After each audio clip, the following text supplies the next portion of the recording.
কেমন মনে হচ্ছে? আমি সাংবাদিক ভাইকে ধন্যবাদ। উপজেলা নির্বাচন সুন্দর পরিবেশে হচ্ছে, এত সুন্দর আন্তঃ নির্বাচন হচ্ছে যে আপনারা উপস্থিত হয়েছেন। আপনারা জনগণ দেখেন কিভাবে ভোট দিতে যাচ্ছে, আর দর্শক কত মুহূর্তে আনন্দ করে ভোট দিতে আছে। কই মাছ প্রতীকের প্রার্থী আলহাজ আহমদ হোসেন অভিযোগ করেছিলেন 12টি ইউনিয়নে ঝুঁকিপূর্ণ কেন্দ্র রয়েছে, তার মধ্যে এই কেন্দ্রটিও ঝুঁকিপূর্ণ জানাইছিল। আসলে এই ব্যাপারটি আপনি কি মনে করেন? আসলে উনিও তো আসছিল, উনিও দেখলো, আপনারা যাচ্ছেন, আপনারাও দেখতেছেন যে এখানে ঝুঁকিপূর্ণ কোনো আশঙ্কা আছে কিনা। আর ঝুঁকিপূর্ণ এই কেন্দ্রে কোনো দিনই ঝুঁকিপূর্ণ হয় নাই, ইনশাল্লাহ ঝুঁকিপূর্ণ হবে না।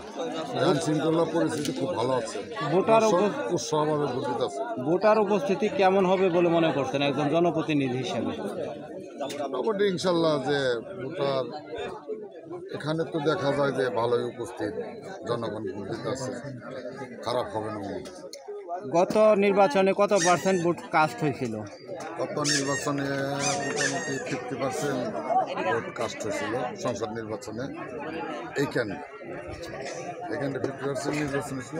আশা রাখি এবার ওই রকমই পাওয়ার চেয়ে বেশি হতে পারে ইনশাল্লাহ। জনগণ সারা পাওয়া গেছে উপজেলা নির্বাচনে, সবাই সুন্দরভাবে পরিবেশে ভোট দিতে আসছে, দলমত নির্বিশেষে সবাই এখানে আসছে। যারা এই কেন্দ্রে ঝুঁকিপূর্ণ অভিযোগ করেছে, আসলে একটা ভুল ধারণা, সেও প্রার্থী হয়ে উপস্থিত হয়েছে। আপনারা যারা সাংবাদিক হয়ে আসছেন, আপনারাও দেখতেছেন এখানে কোনো আইন শৃঙ্খলা স্ট্রং, কোনো ঝুঁকিপূর্ণ আশঙ্কাও নেই, থাকবেও না ইনশাল্লাহ।